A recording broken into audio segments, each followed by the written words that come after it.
Hello students, hello my dear friends and hello my dear viewers. मैं राजन दीक्षित फिर से आपका अपने इस online class RITT smart education class में अपने DLED थर्ड सेमेस्टर बच्चों का फिर से स्वागत करता हूं। चलिए, आज का जो हमारा टॉपिक है वो हमारा जो विषय है वो है साइंस में हम लोग चैप्टर थर्ड कर रहे थे।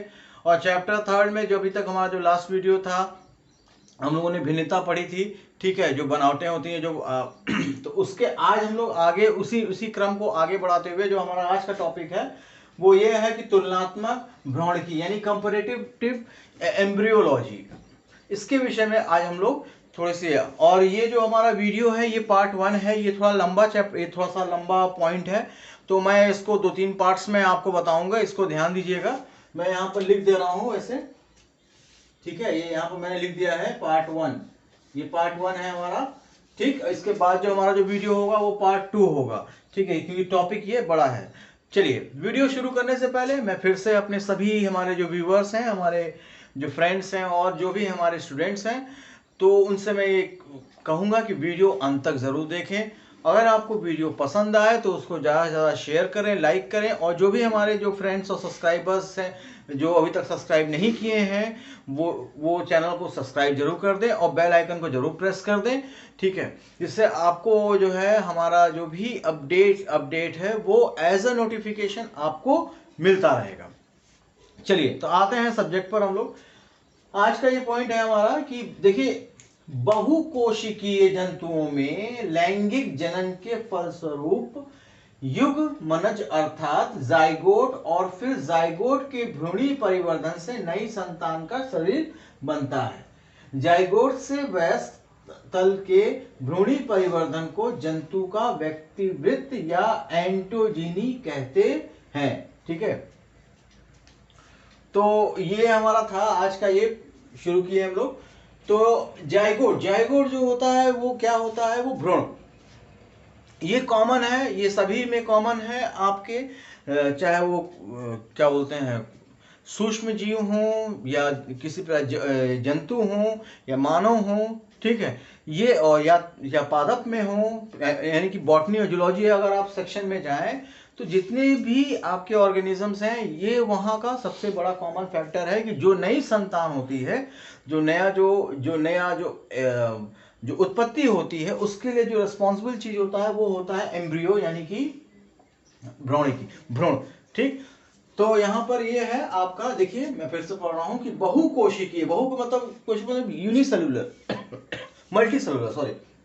मल्टीसेलुलर कोशिकीय जंतुओं में लैंगिक जनन, मतलब कि जो उनका जो जनन होता है यानी सेक्सुअल रिप्रोडक्शन इसको कहते हैं हम, ठीक, जो उनका जो प्रोसेस है, ठीक, वो लैंगिक जनन के फलस्वरूप युग्मनज अर्थात मतलब जब फ्यूजन होता है, मतलब कि जब मेल गेमेट्स और फीमेल का जब ओवम में जब फ्यूजन होता है तो उसके इस फलस्वरूप क्या होता है, जाइगोट यानी एम्ब्रियो, उसको हम जाइगोट कहते हैं, वो एम्ब्रियो जाइगोट और फिर जाइगोट के भ्रूणी परिवर्धन से नई संतान का शरीर बनता है, ठीक। जाइगोट से वयस्क तल के भ्रूणी परिवर्तन को जंतु का व्यक्तिवृत्त या ऑन्टोजेनी कहते हैं, ठीक है।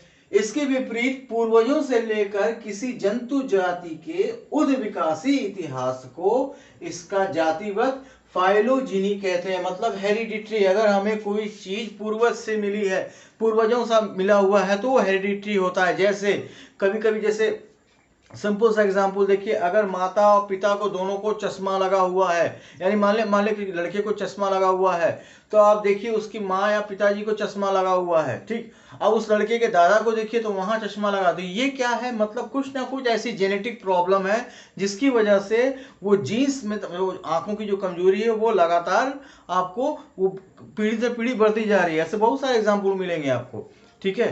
तो यही चीज यहाँ लिखा हुआ है, इसके विपरीत पूर्वजों से लेकर, मतलब ये जो गुण जो मतलब जो किसी व्यक्ति विशेष या किसी जंतु में या किसी भी आप में अगर पाया जाता है तो ये चीजें क्या है, ये पूर्वजों से, तो ये जो है ये अलग चीज है। इसके विपरीत पूर्वजों से लेकर किसी जंतु जाति के उद्विकासी इतिहास को इसका जातिवृत्त फाइलोजीनी कहते हैं, मतलब कि वो हेरिडिटी है, वो मतलब उसको अपने पूर्वज से मिला है, ठीक। सभी बहुकोशिकीय जंतुओं के भ्रूणी परिवर्धन से समान सी मरूला, बेलुस्ट्रा और गैस्ट्रुला प्रावस्थाएं होती हैं। सभी के जाइगोट से प्रोटोजोवन जैसी पूर्वज का और गैस्ट्रोलस से नाइरोरियस जैसे पूर्वज का आभास मिलता है। मतलब कि जो आपका जो जीन्स, जो भी हमारा जो गुण है, जो भी एक प्रकार से कह सकते हैं कि जो हमें पूर्वज से मिल रहा है, तो उसके लिए कौन कौन से जो बेसिक एलिमेंट्स हैं वो रिस्पॉन्सिबल होते हैं। देखिए, एक नंबर क्वेश्चन ये पूछा जा सकता है आपसे, याद रखिएगा ये, ठीक है, मोरूला, बेलुस्ट्रुला और गैस्ट्रुला प्रावस्थाएं होती हैं। ठीक है, सभी के जाइगोट से प्रोटोजोवन जैसी पूर्वज का और गैस्ट्रुला से नाइरोरियस से पूर्वज का। ठीक, तो इसमें जाइगोट से प्रोटोजोवन जैसे पूर्वज का और गैस्ट्रुला का नाइरोरिया जैसे पूर्वज का आभास मिलता है। ठीक है, ये कौन कौन सी अवस्था है आप देख लीजिए, तो एक नंबर क्वेश्चन में पूछा जा सकता है। क्लियर है? इसको आप, ये मैंने बोर्ड पे आपके सामने बनाया हुआ, नोट्स बनाते रहिएगा, ध्यान दीजिएगा। चलिए इस क्रम को आगे बढ़ाते हैं। अब आगे हम लोग आते हैं, मछलियों से गैस्ट्रुला से बनने वाला शिशु लगभग वयस्क मछली जैसा होता है। मतलब आप देखेंगे, अगर मेरे पास ये अगर डायग्राम नहीं है, मैं डायग्राम से आपको दिखाता। मछलियों से गैस्ट्रुला से बनने वाला जो शिशु होता है लगभग एक वयस्क मछली जैसा प्रतीत होता है, लेकिन मेढक का एक शिशु, जिसको हम टैडपोल बोलते हैं, वयस्क मेढक जैसा ना होकर शिशु मछली जैसा है होता है। तो ये डिफरेंस आपको मिलेगा उनके भ्रूणी, क्योंकि ये एक जो है, ये क्या है, ये पूर्वजी, मतलब एक प्रकार से भ्रूणी प्लस पूर्वजी गुण है, इसलिए ऐसा होता है। ठीक है, इससे प्रमाणित होता है कि मेढक तथा अन्य उभयचारी कशेरुकियों की उत्पत्ति मछली जैसे पूर्वजों से हुई है। बात समझ में आ कि मेढक उढक का जो जन्म, मतलब कि जो इनकी उपज है, उनका जो बेसिक जो है, इसीलिए ऐसा हुआ। मछली से लेकर मानव तक सभी कशेरुकियों में भ्रूण की प्रारंभिक अवस्था रचना में समान सी होती है। आप ये अगर आप देखेंगे तो, अगर मैंने एक बार पहले वीडियो में बताया था कि इंसान के बच्चों को ले लीजिए, एक मेढक के, एक मछली के बच्चों को ले लीजिए, तो शुरुआती के समय में आप किसी भी तीनों में से अगर आपको ना बताया जाए कि ये किसके बच्चे, तो आप पहचान नहीं पाएंगे, आप उसको क्या बोलते हैं, आप उसको एनालाइज नहीं कर पाएंगे कि इसमें इंसान का बच्चा, वो एक जैसे होते हैं। ठीक है, तो ये जो एम्ब्रियोलॉजी तो हमारा था, जो एम्ब्रियो होता है वो एम्ब्रियो बेसिक एलिमेंट होता है।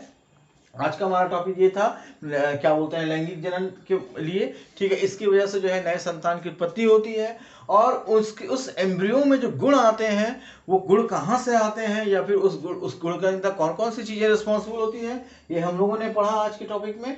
ठीक, उसको हम क्या कहते हैं, और फिर उसके बाद जो पूर्वज से जो मिलता है, जो पूर्वजों से जो गुण मिलते हैं, जो भी हेरिडिटरी जो फैक्टर्स होते हैं, जो एक भ्रूण को जो है, भ्रूण के जो डेवलपमेंट में जो रिस्पॉन्सिबल होते हैं, ये देखिए मैंने यहाँ अंडरलाइन किया है, ये एक नंबर क्वेश्चन में पूछा जा सकता है आपसे। और उसके बाद मैंने यहाँ मछलियों का और मेढक का क्यों ऐसा डिफरेंस होता है, ये चीजें होती हैं, तो ये मैंने आपको यहाँ बता दिया है, ये नोट्स बना हुआ है। ठीक, आई होप आप लोगों को समझ में आया होगा। अगर फिर भी आपकी कोई समस्या हो, या फिर आप कुछ बताना चाहते हो, या कुछ बोलना चाहते हो, या कोई फीडबैक देना चाहते हो, तो प्लीज कमेंट बॉक्स में आके मुझे जरूर कमेंट करिए। मैं उसका जो भी पॉजिटिव, जो भी सेटिस्फैक्टरी, जो भी उसका स्टेप होगा, मैं बोलूँगा। ठीक, तो आपके सामने बोर्ड पे मैंने बना दिया हुआ है, इसको आप पॉज करके या स्क्रीनशॉट लेके अपने नोट्स को जरूर कंप्लीट कर लीजिएगा। ठीक, तो आई होप आज का टॉपिक आपको समझ में आया होगा, और अब मैं आपसे विदा लूंगा। फिर मिलते हैं आपसे नए वीडियो में। ये मैंने बता दिया, ये पार्ट 1 है, ये टॉपिक थोड़ा बड़ा है, इसको ध्यान रखिएगा। इसका हमारा जो नेक्स्ट वीडियो होगा वो पार्ट 2 होगा। ठीक, तो फिर मिलते हैं आपसे नेक्स्ट वीडियो में। आज के लिए धन्यवाद।